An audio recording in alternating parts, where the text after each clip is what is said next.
4មនុស្សដែលអ្នកគួរតែអភ័យទោសឲ្យបើអ្នកប្រកាសចិត្តថាចង់ផ្លាស់ប្ដូរជីវិតនិងចង់រៀនរស់នៅជាមួយនឹងបច្ចុប្បន្នមនុស្សទី1ដែលអ្នកគួរតែអភ័យទោសឲ្យគឺពុកម៉ែរបស់អ្នកមិនថាគាត់នៅមានជីវិតឬមួយចែកឋានទៅហើយដាច់ខាតអ្នកត្រូវតែអភ័យទោសឲ្យគាត់សម្រាប់កំហុសឆ្គងដែលគាត់បានធ្វើអំឡុងពេលចិញ្ចឹមមើលថែអ្នកគួរតែអរគុណពួកគាត់ដែលផ្ដល់ជីវិតឲ្យអ្នកមនុស្សទី2ដែលអ្នកគួរតែអភ័យទោសឲ្យនោះគឺអតីតសង្សារឬអតីតមនុស្សជាទីស្រឡាញ់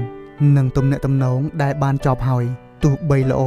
ឬអាក្រក់ក៏ដោយមនុស្សទី3ដែលអ្នកគួរតែអភ័យទោសឲ្យនោះគឺមនុស្សផ្សេងនៅក្នុងជីវិតអ្នកដែលធ្លាប់ធ្វើបាបអ្នកមិនថាវិធីណាក៏ដោយលាងជម្រះចេញពីជីវិតឲ្យស្អាតហើយអភ័យទោសបំភ្លេចវាចោលទៅ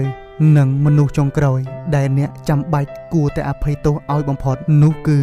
អ្នកខ្លួនឯងកុំរែកពុនកំហុសឆ្គងនៅអតីតទៅជាមួយអ្នកទៀតអីព្រោះតែនោះគឺជាអតីតតែថ្ងៃនេះពេលនេះគឺជាបច្ចុប្បន្នហើយវា